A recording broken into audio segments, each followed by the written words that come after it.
Bonjour, je suis François Lassagne, rédacteur en chef du média Pour la Science. Soyez les bienvenus dans À l'écoute de la science, le podcast réalisé en partenariat avec le Collège de France, dans lequel des chercheuses et des chercheurs nous transportent au cœur de leurs recherches et de leurs réflexions. L'équipe de Pour la Science travaille au quotidien avec des dizaines de chercheuses et chercheurs de tous les domaines. Physique, biologie, mathématiques, archéologie, médecine. Beaucoup d'entre eux publient dans les pages du magazine et sur le site de Pour la Science des articles au plus près des dernières avancées de leur champ d'études. Ces chercheuses et chercheurs viennent régulièrement à la rencontre de nos abonnés lors d'interviews enregistrées en public au Collège de France et diffusées dans les épisodes du podcast À l'écoute de la science, avec l'ambition de transmettre toujours directement et encore plus largement le savoir scientifique. Dans cet épisode, nous avons le plaisir de recevoir Jean Dalibard. Jean Dalibard est professeur titulaire de la chaire Atomes et rayonnement du Collège de France depuis 2012, spécialiste des systèmes quantiques ultra-froids et médaille d'or du CNRS en 2021.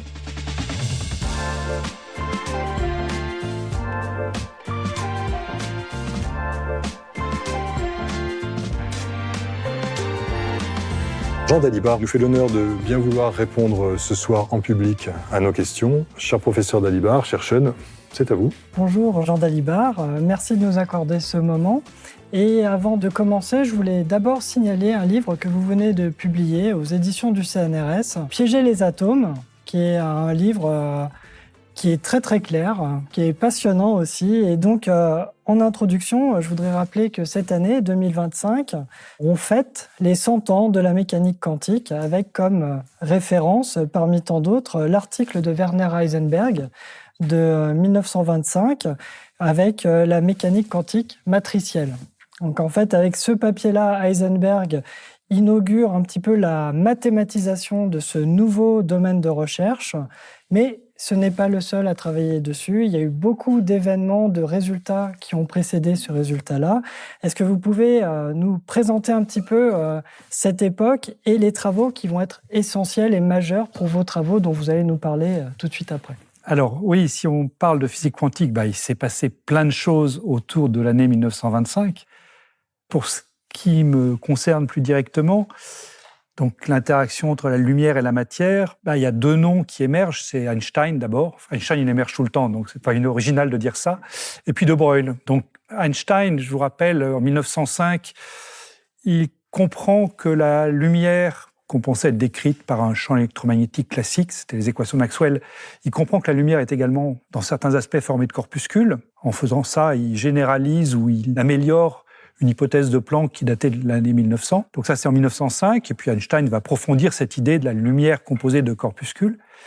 Et en 1924, c'est l'année de la thèse de Louis de Broglie, qui, lui, finalement, faisait juste l'inverse de ce qu'avait fait Einstein. C'est-à-dire qu'Einstein était parti d'un phénomène qu'on connaissait ondulatoire, qui était la lumière, et il a dit, ce phénomène n'est pas seulement ondulatoire, il est corpusculaire.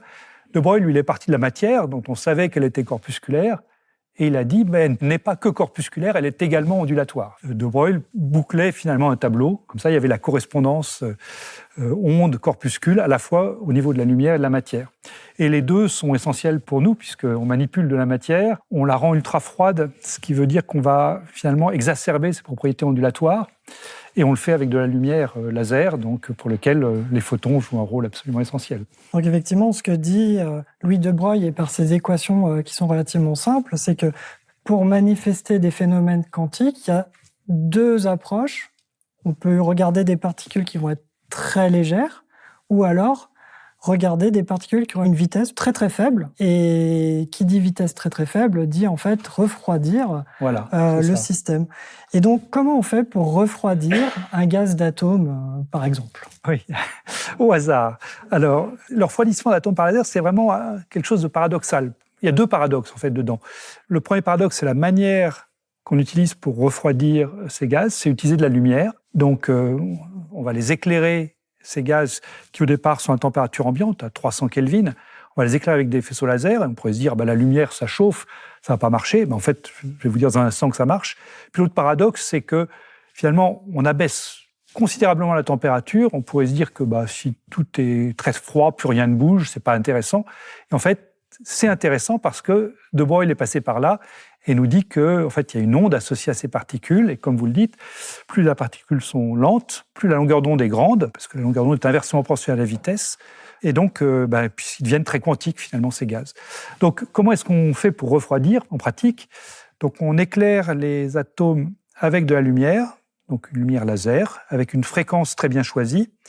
Et le mécanisme le plus simple pour refroidir l'atome, c'est l'effet Doppler. L'effet Doppler, ça nous dit que quand on bouge par rapport à une onde, on ne perçoit pas la fréquence de cette onde comme si on était au repos.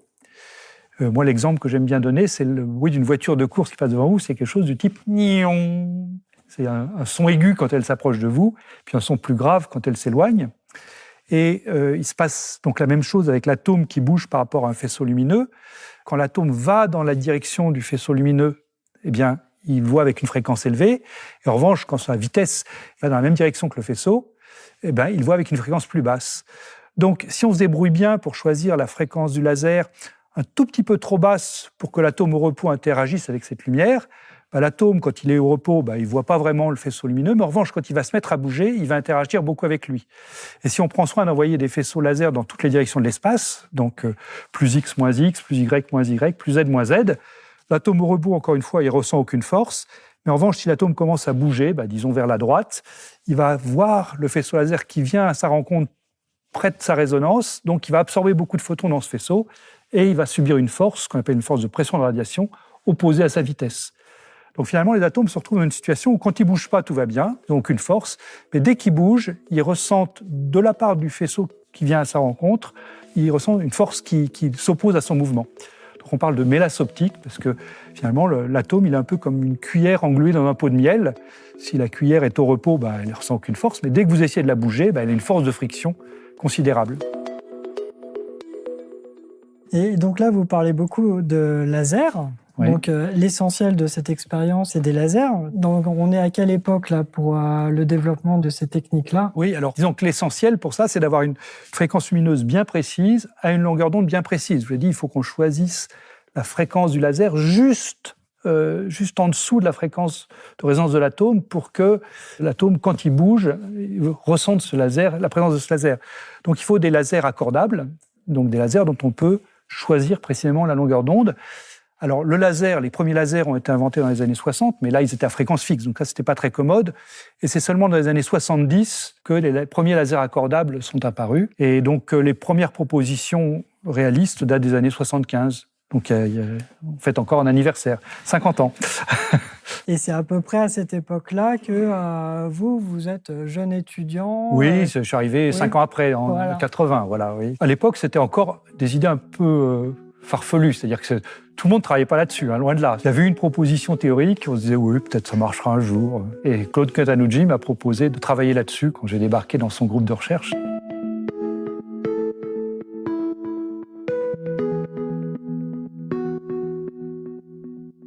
Est-ce que vous pouvez nous raconter justement votre parcours, comment vous êtes arrivé là? Qu'est-ce qui a fait que vous vous êtes intéressé à la physique et à cette physique-là en particulier?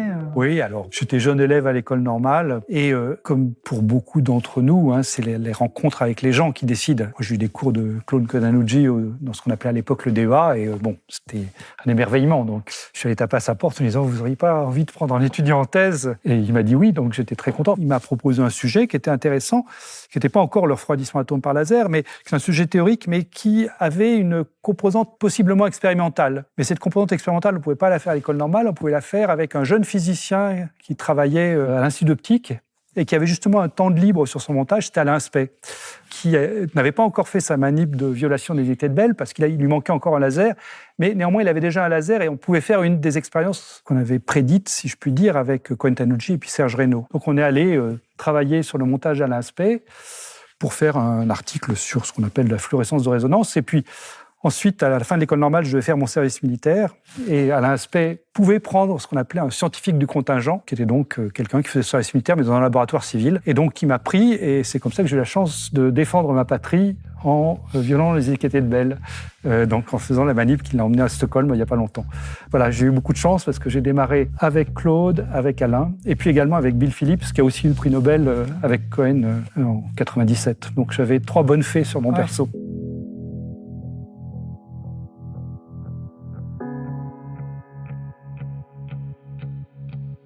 Et donc du coup, les premières expériences vers cette époque commencent pour refroidir des gaz. Et il y a des anomalies, non? On mesure des températures qui ne sont pas prévues. Et c'est là que vous, avec Claude Cohen-Tanucci, vous arrivez avec une explication à ces choses bizarres. Alors, c'est comme ça qu'est né l'effet Sisyphe, effectivement. J'ai parlé des toutes premières propositions pour refroidir les atomes, qui étaient donc basées sur l'effet Doppler. Mais si on prend cette théorie du refroidissement Doppler, comme on l'appelle au pied de la lettre, on prédit des températures qui sont de l'ordre de la centaine de microkelvin, des températures d'équilibre. Finalement, l'atome a une sorte de mouvement brownien, il passe son temps à absorber des photons, de l'onde qui vient de droite, de l'onde qui vient de gauche. Et donc, par une théorie du mouvement brownien, on arrive à prédire une certaine température pour l'atome. Et Bill Phillips, justement, lui, réalise les premières mélasses optiques vraiment bien précises. Il mesure la température et il trouve des températures de 10 à 100 fois plus basses que les 100 microkelvin qui étaient prévus par la théorie du refroidissement Doppler. Donc il nous téléphone en disant il y a un truc bizarre, on ne comprend pas. Et donc avec Claude, on a réfléchi et puis on est arrivé à un deuxième mécanisme de refroidissement qui ne fait donc pas intervenir l'effet Doppler. C'est ce qu'on a baptisé le refroidissement Sisyphe. Et c'est l'idée que pour les atomes qu'utilisait Bill, c'est des atomes un petit peu plus compliqués qu'un simple atome à deux niveaux qui aurait un niveau fondamental et puis un niveau excité. Il y a plusieurs sous-niveaux Zeeman, comme on les appelle, dans l'état fondamental, donc plusieurs possibilités, atomes, plusieurs orientations, si vous voulez, de son moment magnétique. Et le paysage lumineux que ces atomes voient, eh bien, c'est un paysage de taux ondulés. Mais les taux ondulés n'est pas la même phase pour les différents sous-niveaux Zeeman, c'est-à-dire que l'atome va pouvoir monter une côte sur un sous-niveau, et puis quand il arrive en haut de la côte, eh bien, la lumière fait passer l'atome du haut de la côte vers le fond d'une vallée pour un autre sous-niveau. Alors l'atome, il se retrouve encore obligé de monter une montagne, puis une fois qu'il arrive en haut de la deuxième montagne, hop, pas de chance, la lumière le fait encore redescendre au fond d'une vallée pour encore un autre niveau. Et donc l'atome se retrouve dans une situation, il passe son temps à monter des côtes. Il faut imaginer un pauvre cycliste à qui ça arriverait, il serait une dépression immédiate. Là, l'atome, ce qui lui arrive, c'est qu'il est freiné, il dissipe son énergie très vite, et finalement, il finit sa course piégé au fond d'une vallée quand il n'a plus assez d'énergie pour remonter. Et ça explique très bien les températures anormalement basses que voyait Bill Phillips. Donc là, comme ça, on a pu expliquer vraiment pourquoi est-ce qu'on atteignait le microkelvin dans ces mélasses optiques. Vous aviez à l'époque une explication théorique à une performance expérimentale qui était assez incroyable quand même. Ah bah oui, je crois que c'est la seule fois de ma vie où j'ai fait une expérience qui marchait 100 fois mieux que la théorie. Je le souhaite à tout le monde, mais c'est rare quand même. 100 fois moins bien, ça c'est tous les jours. Mais 100 fois mieux, non. Et pour faire des expériences vraiment de physique, pour vraiment comprendre ces interactions avec ces atomes froids, vous saviez maintenant les refroidir, vous compreniez comment le refroidissement s'opérait, mais il fallait aussi les piéger dans un petit volume. Et ça, c'est quelque chose où vous avez apporté des idées fondamentales. Oui, alors effectivement, c'est un des problèmes qui se posaient dans les mélasses optiques, quelle que soit leur origine, que ce soit l'effet Doppler ou l'effet Sisyphe. L'atome voit une force qui s'oppose à son mouvement, donc il finit par s'arrêter, mais il s'arrête un petit peu n'importe où. Alors, je n'ai pas donné d'ordre de grandeur, mais finalement, les faisceaux lumineux qu'on utilise, ils sont de l'ordre d'un diamètre de l'ordre du centimètre. Donc, on a un volume de l'ordre du centimètre cube dans lequel les atomes s'arrêtent. Mais il peut y en avoir un en haut à droite et l'autre en bas à gauche. Donc, ce qu'on a envie pour, par exemple, faire les condensats de Bose-Einstein, dont on parlera peut-être tout à l'heure, c'est les mettre tous au même endroit, parce qu'il faut une forte densité. Et donc, pour ça, il faut non seulement une force qui s'oppose à la vitesse, mais une force de rappel, un peu comme un pendule qui revient toujours vers l'origine. Et donc, je raconte dans le livre comment ça s'est passé. En fait, j'avais ce principe de piège qui combine des faisceaux lumineux et des gradients de champ magnétique dans mes cartons pour autre chose. Et puis, j'étais à un congrès à Helsinki, et puis il y a un collègue du MIT qui a proposé justement un mécanisme de piégeage dont je savais que ça avait peu de chances de marcher, son mécanisme, mais qu'en revanche, ce que j'avais moi dans mes cartons pouvait marcher pour ce qu'il voulait faire. Donc, à la fin de son exposé, je lui ai dit que ce qu'il proposait me semblait bien, mais pas formidable, et qu'en revanche, j'avais peut-être une meilleure solution. Et puis, de retour dans son laboratoire, il a fait l'expérience, et ce que je lui avais proposé a marché. Donc, il m'a très, très gentiment remercié dans son article. Et c'était le piège magnétopique, et qui a finalement eu un futur bien supérieur à ce que je pensais. Si j'avais su à quoi servirait le piège magnétopique après, je pense que j'aurais publié l'idée. Mais à l'époque, ça me semblait être un petit peu anecdotique, donc j'étais jeune. Hein. Maintenant, tout le monde l'utilise comme étape pour aller plus loin après.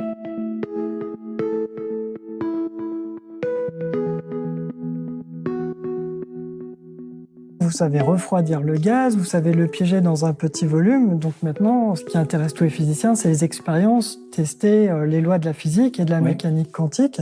Donc quels ont été les premiers résultats ? Qu'est-ce qu'on a commencé à faire avec ces gaz d'atomes froids ? Alors, une des premières choses qui a été faite, c'est revenir à de Broglie. Donc, puisqu'on a des atomes qui sont très froids, c'est finalement vérifier qu'ils ont bien les propriétés ondulatoires attendues. Alors, il y a eu pas mal de belles expériences qui ont été faites. Il y en a une très belle qui a été faite dans un laboratoire d'un physicien japonais, Fujio Shimizu, qui a consisté simplement à prendre le nuage d'atomes froids, donc piégé dans un piège lumineux, un piège magnéto-optique. Et puis, à un moment, il a coupé les faisceaux du piège lumineux, donc ça se passe dans le vide. Donc les atomes sont tombés sous l'effet de la gravité. Il les a laissés tomber sur un écran percé de 2 fentes. C'est donc l'expérience des fentes Young. Et ensuite, il a détecté les positions d'impact des atomes sur une caméra de quelques dizaines de centimètres en dessous.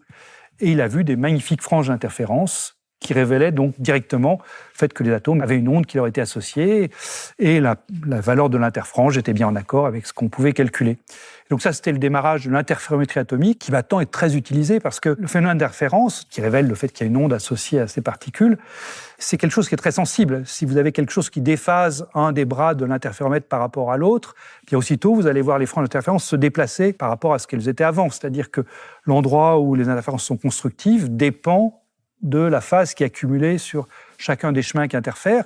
Donc la moindre perturbation, il va faire un léger déphasage, même si cette perturbation est trop faible pour vraiment défléchir les trajectoires des atomes, un simple déphasage peut se détecter. Donc, en règle générale, les interférences sont un moyen très très fin pour détecter des phénomènes de faible amplitude. Et donc, l'interféromètres atomiques sont utilisés pour mesurer la gravité terrestre, par exemple, pour détecter des précurseurs de tremblements de terre, enfin des faibles variations de petits jets. Un autre exemple que je peux donner, ce sont les horloges atomiques, qui atteignent maintenant des précisions absolument colossales. Les meilleures horloges atomiques sur Terre sont à une précision de 10-19 maintenant. Et juste pour vous donner un ordre de grandeur, le physicien qui fait ça, qui s'appelle Junier, il est à Boulder, il a un nuage d'atomes froids qui fait une centaine de micromètres de hauteur.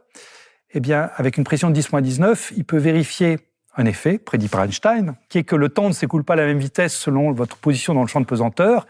Eh bien, le temps ne s'écoule pas à la même vitesse en haut du nuage atomique et en bas du nuage atomique. C'est-à-dire que 10-19, c'est justement ça. Donc c'est un test de la relativité générale en laboratoire, mais à l'échelle du nuage atomique lui-même. Il y a 20 ans, quand on voulait tester ça, il fallait envoyer une horloge atomique dans une fusée et voir que le temps ne s'écoulait pas à la même vitesse que sur Terre. Là maintenant, c'est à l'échelle de la centaine de microns qu'on teste cet effet de décalage gravitationnel. Quand on parle aussi de gaz d'atomes froids, du coup, on en revient à ce fameux condensat de Bose-Einstein. Donc, qu'est-ce que c'est? Et ça nous fait remonter encore à 1924. Oui, on peut remonter à 24 encore, si vous m'autorisez encore une parenthèse historique.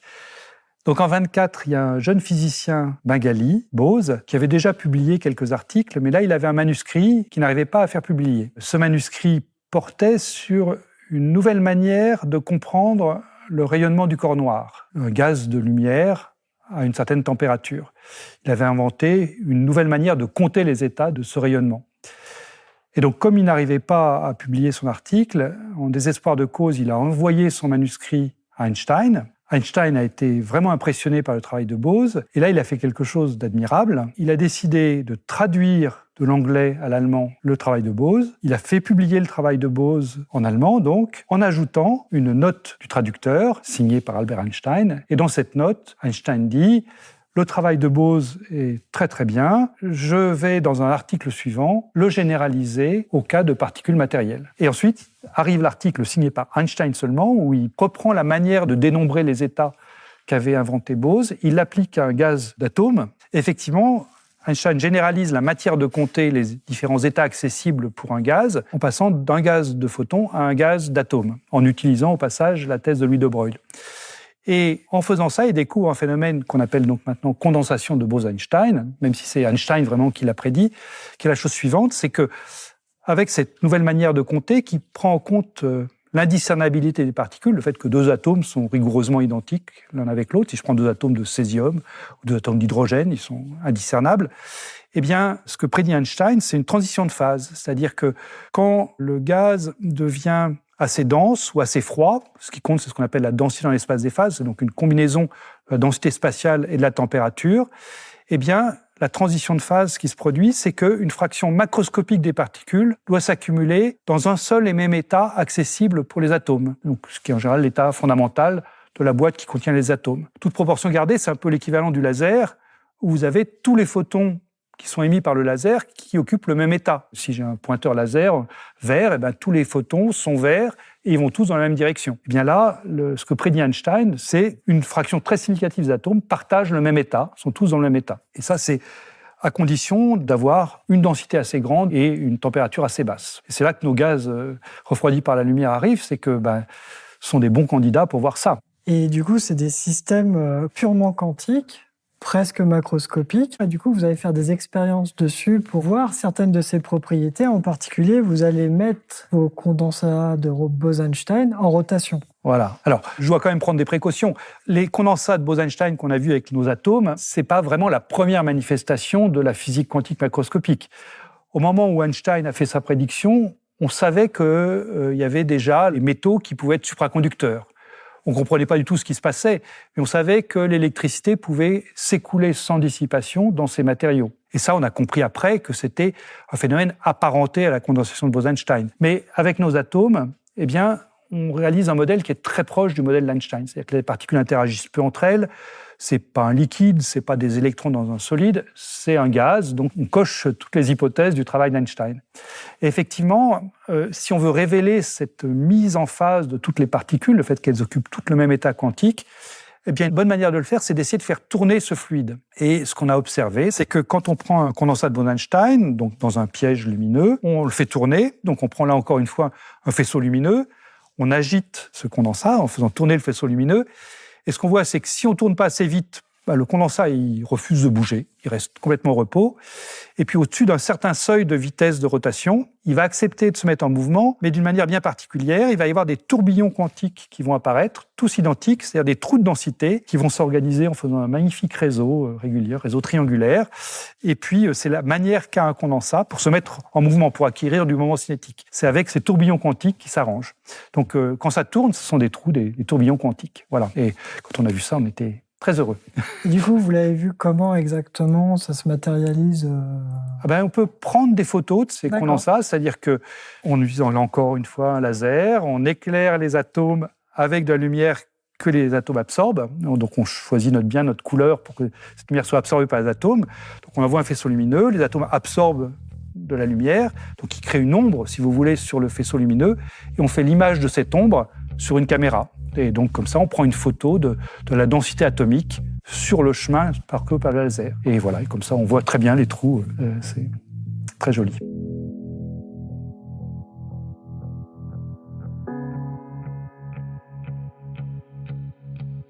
Parmi les autres expériences que vous avez faites, parce que les condensats de Bose-Einstein, finalement, on peut faire plein de choses avec, vous avez aussi, joué avec la dimensionnalité des systèmes. Vous avez regardé des systèmes à une dimension, 2 dimensions. Oui. Quel est l'intérêt? Qu'est-ce que vous avez observé qui est différent d'un système en 3D? Oui, ça c'est le privilège des physiciens, c'est de se poser ce type de questions. C'est qu'est-ce qui se passerait si la dimension de l'espace n'était pas 3, mais une dimension inférieure, 1 ou 2? Alors, il faut remonter là aussi dans le temps, mais moins loin. C'est en physique statistique.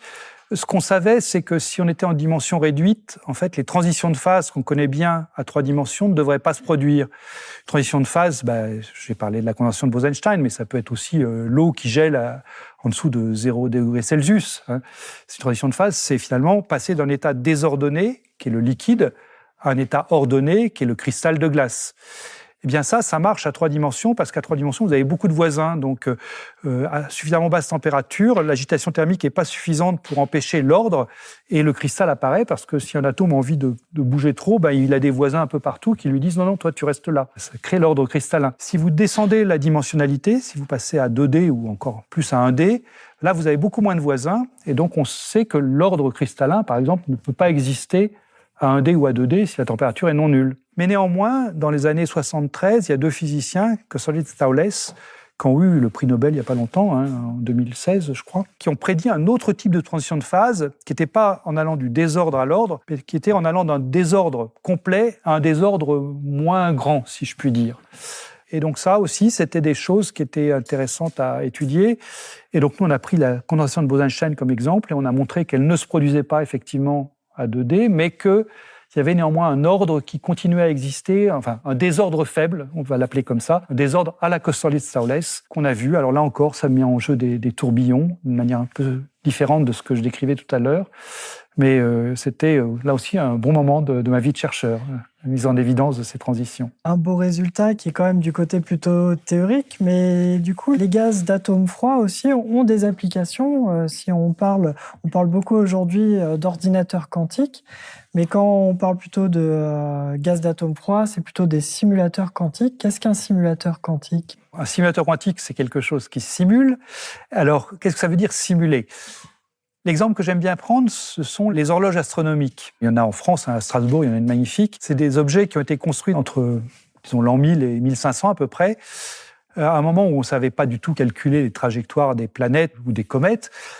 Et donc, comme on ne savait pas calculer, ce qu'on faisait, c'est qu'on faisait des engrenages compliqués qui reproduisaient ces mouvements. Donc, on faisait tourner les engrenages et comme ça, on pouvait dire à un instant donné où seraient les planètes dans le ciel, ou si telle comète avait une chance de passer au voisinage du Soleil. Donc, plutôt que de calculer, on simulait. Eh bien, les simulateurs quantiques qu'on fabrique, c'est un peu la même chose. C'est pas pour calculer le mouvement des planètes, parce que ça, maintenant, on sait bien faire. Mais si vous prenez des problèmes de physique quantique à n-corps, c'est-à-dire avec un grand nombre de particules, c'est difficile à calculer. Même sur les gros ordinateurs, on peut traiter quelques dizaines de particules, mais pas plus. Et donc, en particulier, si vous voulez étudier des transitions de phase, ça, on n'est pas bien armé, parce qu'avec quelques dizaines de particules, c'est difficile de rendre compte des transitions de phase.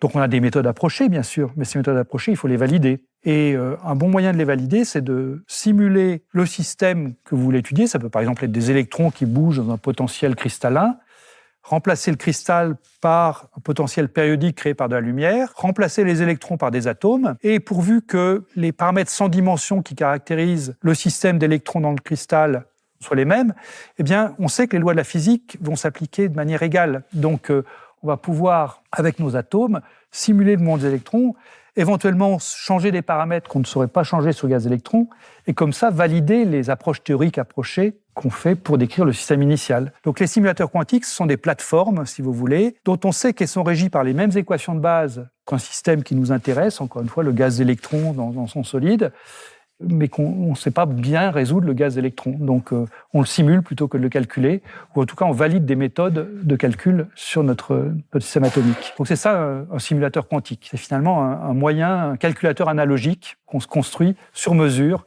avec les bons paramètres pour simuler un autre phénomène. Donc, les gaz d'atomes froids ont été une plateforme exceptionnelle. Et donc, aujourd'hui, les ordinateurs quantiques ont beaucoup de promesses. Qu'est-ce que vous pensez de ces ordinateurs quantiques ? Est-ce que les obstacles vont pouvoir être franchis pour avoir quelque chose qui permettra effectivement d'étudier des nouveaux matériaux Oui. Où il y a peut-être plus du côté des simulateurs, plus de promesses Oui, alors, les nouveaux matériaux, donc, c'est avec des simulateurs. Donc ça, c'est à peu près bien maîtrisé. C'est un outil qui est dédié à un phénomène physique différent, mais régi par les mêmes équations. L'ordinateur quantique, lui, c'est beaucoup plus général. C'est quelque chose d'universel sur lequel vous pouvez tout programmer. Et ça, l'ordinateur quantique, dans toute sa généralité, qui va donc fonctionner de manière digitale plutôt qu'analogique. Donc, il aura des portes logiques, des et, des ou, des choses comme ça. Sauf que l'ordinateur quantique, c'est pas pour demain la veille quand même. Il faut bien être réaliste. Il y a des petites démonstrations avec quelques portes logiques. Mais on est très très loin de concurrencer un ordinateur réel avec toute sa puissance. Le problème, c'est qu'il y a encore beaucoup d'erreurs dans les portes logiques qu'on fait maintenant. Quand je dis beaucoup d'erreurs, c'est que ce sont des portes qui sont à une fiabilité de 99%. Mais 1% d'erreur, c'est beaucoup, parce qu'il faut faire beaucoup d'opérations si on veut faire un calcul intéressant. Donc, il faut mettre en place des codes correcteurs d'erreur, mais ces codes correcteurs d'erreur sont très gourmands. C'est-à-dire que pour un bit logique, ça va falloir beaucoup de bits physiques pour corriger les erreurs potentielles. Donc, on est très loin d'avoir un ordinateur au sens strict du terme, un ordinateur qui fait des calculs de manière digitale, des calculs universels. On est très très loin de l'avoir. On peut se redonner rendez-vous dans 10 ans. Et peut-être qu'on célébrera le premier ordinateur quantique utile. Mais pour l'instant, les simulateurs quantiques sont utiles, mais les ordinateurs, il faut attendre. Merci, professeur Dalibard, pour ce voyage. Je voudrais poser une toute dernière question encore assez concrète. Vous avez parlé de simulateurs quantiques comme étant des plateformes de manière très basique. Ça veut dire que si j'ai un problème de simulation, je veux développer un nouveau matériau, je ne suis pas capable de le calculer parce qu'il est trop compliqué, son comportement est trop compliqué à calculer. Je peux trouver des entreprises, des plateformes auxquelles je vais pouvoir dire voilà mon problème.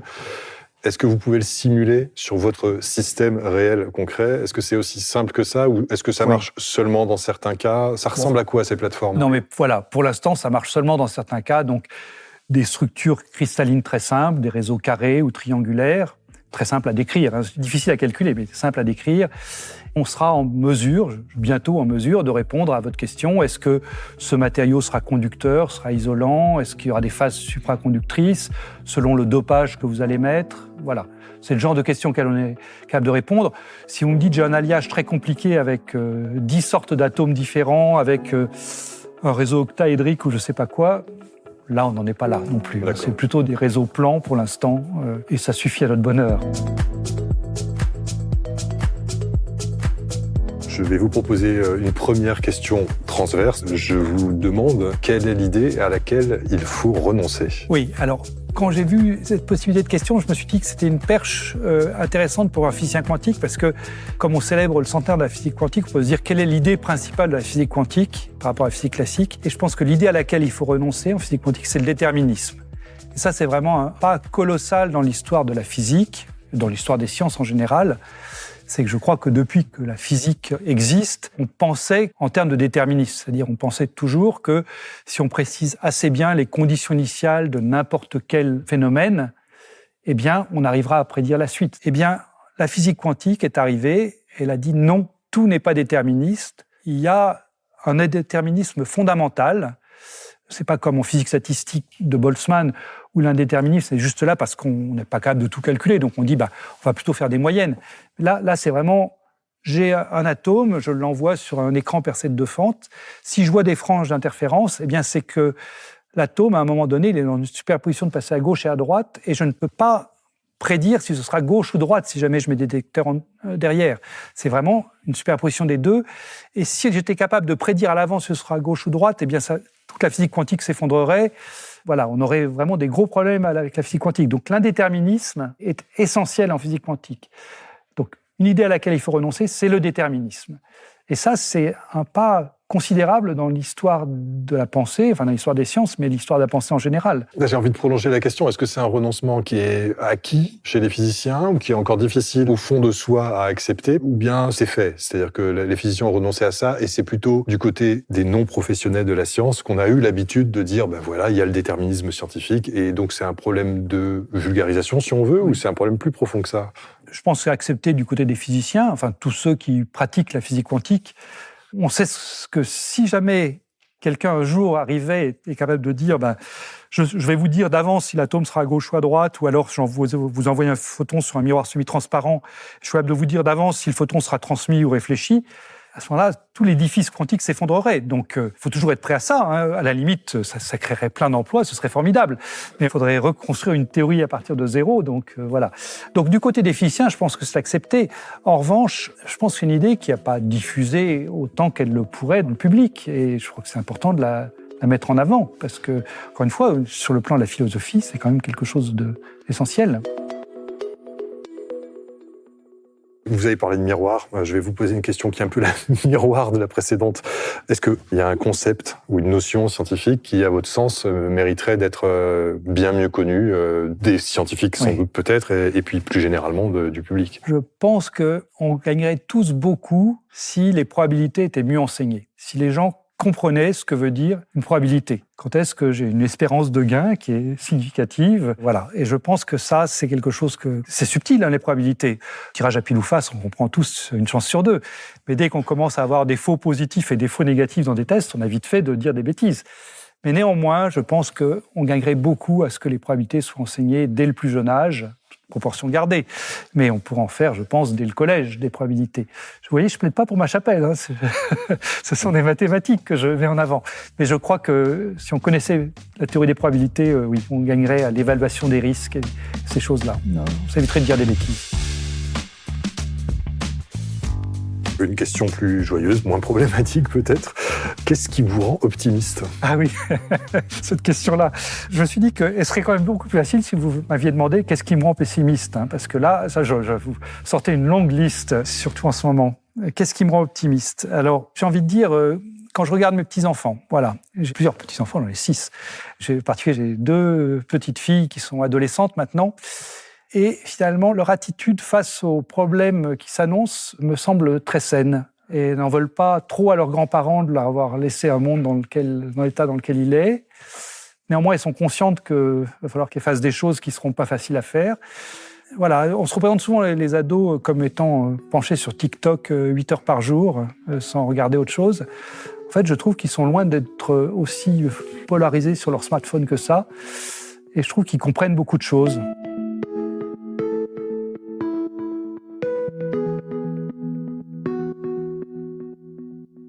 Je vais oser une autre question. Là aussi, c'est un peu le miroir. Qu'est-ce qui vous rend optimiste? Vous avez répondu en disant « j'aurais préféré ». Qu'est-ce qui me rend pessimiste? Ça aurait été peut-être plus facile.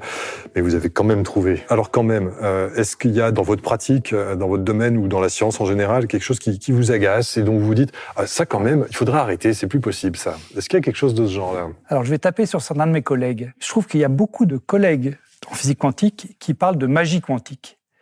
Et ça m'horripile vraiment. Parce que, bon, entre nous, pourquoi pas parler de magie quantique?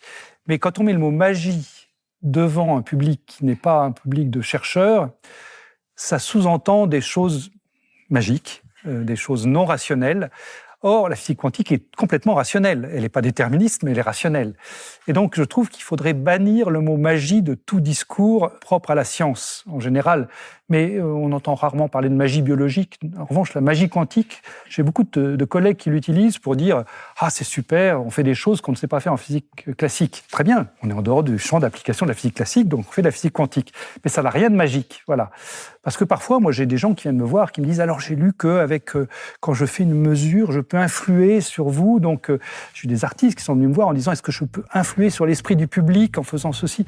Non, il n'y a pas de magie au sens où je ne peux pas aller lire dans votre cerveau, ni vous forcer à penser quelque chose. C'est pas ça que disent les expériences d'Alain Aspect. Voilà. Donc les corrélations quantiques, c'est pas une magie, c'est quelque chose qui est complètement rationnel, même si ce n'est pas déterministe.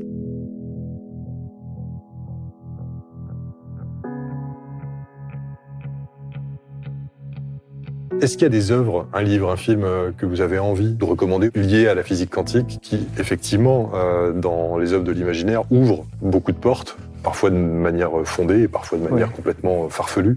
Alors ça peut être dans ce champ-là, mais ça peut être toute autre chose. Oui. Moi, je lis beaucoup de science-fiction. Il y a un livre que je l'ai lu il y a assez longtemps maintenant, que j'ai recommandé à pas mal d'amis, c'est Le Problème à trois corps. C'est un auteur chinois, Liu, moi je dirais Cixin, mais je sais que ça ne se prononce pas du tout comme ça. Il est étonnant parce que l'auteur est quand même assez connaisseur de la physique, et donc il invente des choses absolument farfelues, mais néanmoins, je trouve que c'est rafraîchissant. Il parle du problème à trois corps, et il dit des choses tout à fait correctes sur le problème à trois corps, sur la notion de chaos et ces choses-là, et puis ça finit avec grandiose, avec la théorie des cordes à 11 dimensions. Voilà, c'est un livre, puisqu'on parle de physique, c'est un livre intéressant, voilà. Je ne partage pas tout ce qu'il dit. Et il y a aussi une réflexion intéressante dans ce livre qui est le rapport qu'on pourrait avoir avec d'éventuelles civilisations extraterrestres, qui va au-delà des méchants martiens qui nous attaquent, ou des gentils extraterrestres qui, bien sûr, vont nous accueillir à bras ouverts.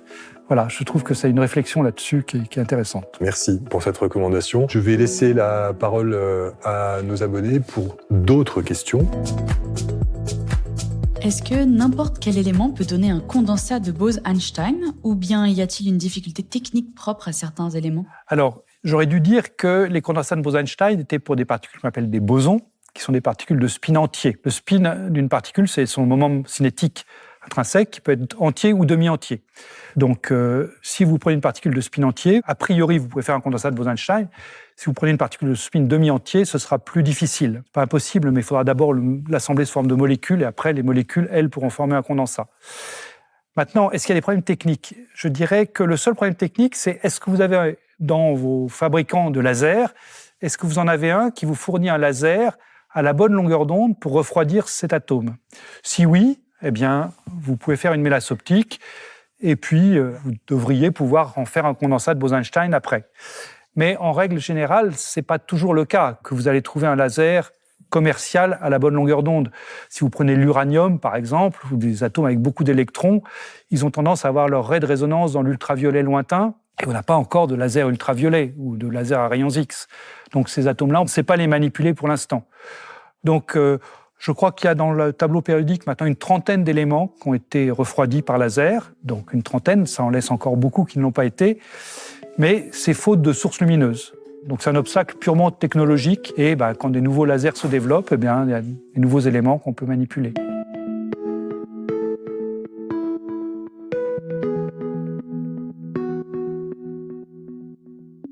fait pour mesurer des températures aussi basses ? Ah oui, c'est sûr que c'est pas évident. Alors en fait, on remonte à la définition même de la température. C'est-à-dire que la température, c'est de l'agitation thermique. Donc, vous avez ici votre nuage d'atomes que vous avez refroidi. Il est dans cette mélasse optique, éventuellement ce piège magnéto-optique. Et vous voulez mesurer la distribution en vitesse des atomes. Donc, ce que vous faites, c'est que vous coupez tous les faisceaux lumineux. Les atomes vont tomber, mais ils vont aussi s'étaler, puisqu'ils ont une vitesse initiale. Et donc, ce que vous mesurez, c'est l'étalement. Quand les atomes ne voient plus de lumière, comment est-ce que le nuage s'étale ? Et si vous mesurez de combien il s'est étalé en un temps donné, vous pouvez remonter comme ça la distribution en vitesse initiale. Et comme ça, on remonte à la vitesse initiale qu'avaient les atomes.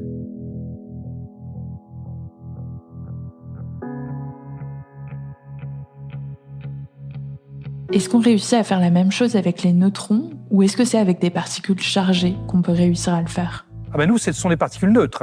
Nos atomes sont neutres. Mais les neutrons, eux, on ne peut pas les manipuler par laser. Ce qu'on fait pour les neutrons, on arrive à faire des sources de neutrons qui sont très froides, mais ce qu'on prend, c'est qu'on prend une distribution de neutrons qui est large, et puis on vient sélectionner dans cette distribution en vitesse très large une toute petite fraction de neutrons qui sont à basse vitesse.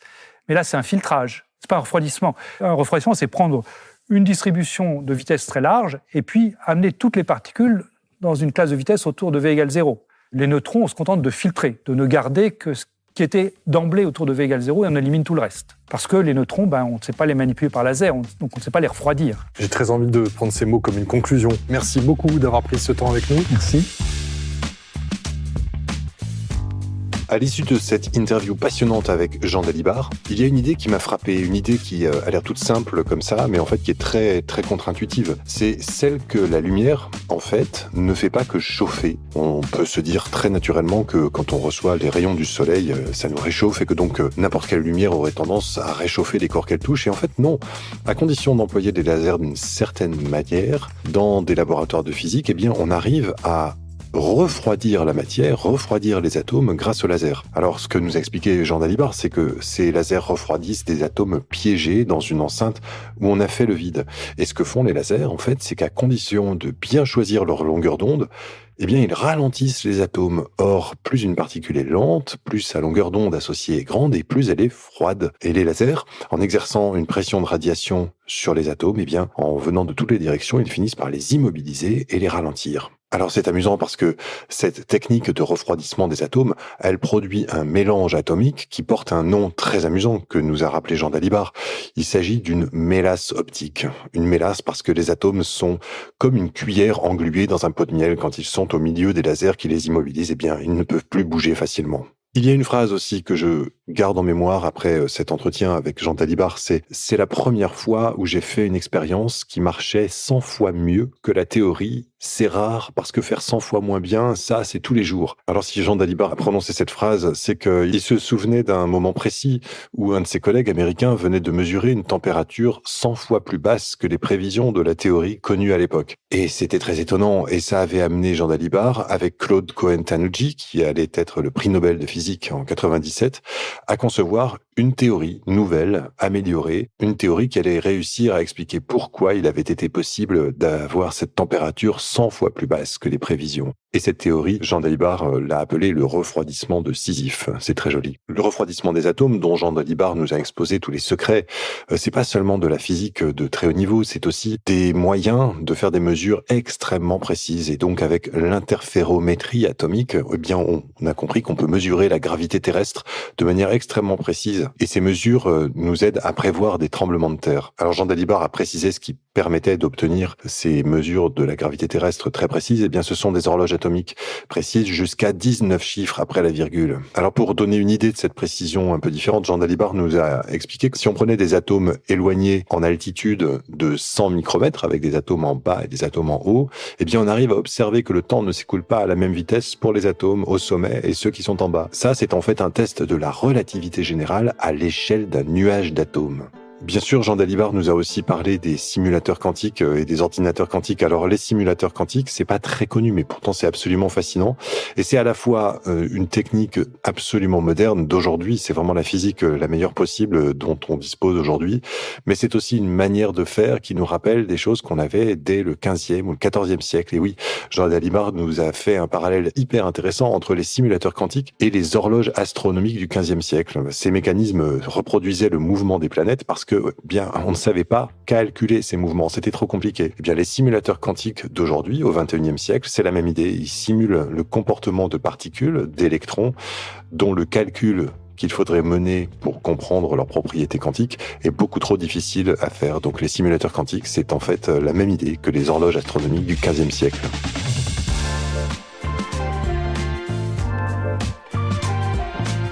Vous venez d'écouter À l'écoute de la science, un podcast de Pour la science, réalisé en partenariat avec le Collège de France, produit par Louis Créative.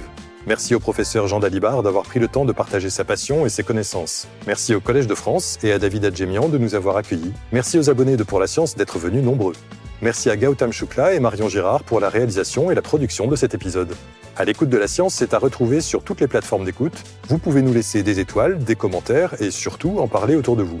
Vous pouvez également nous rejoindre sur pourlascience.fr, retrouver nos magazines et hors-séries en kiosque et vous abonner à ce podcast bien sûr.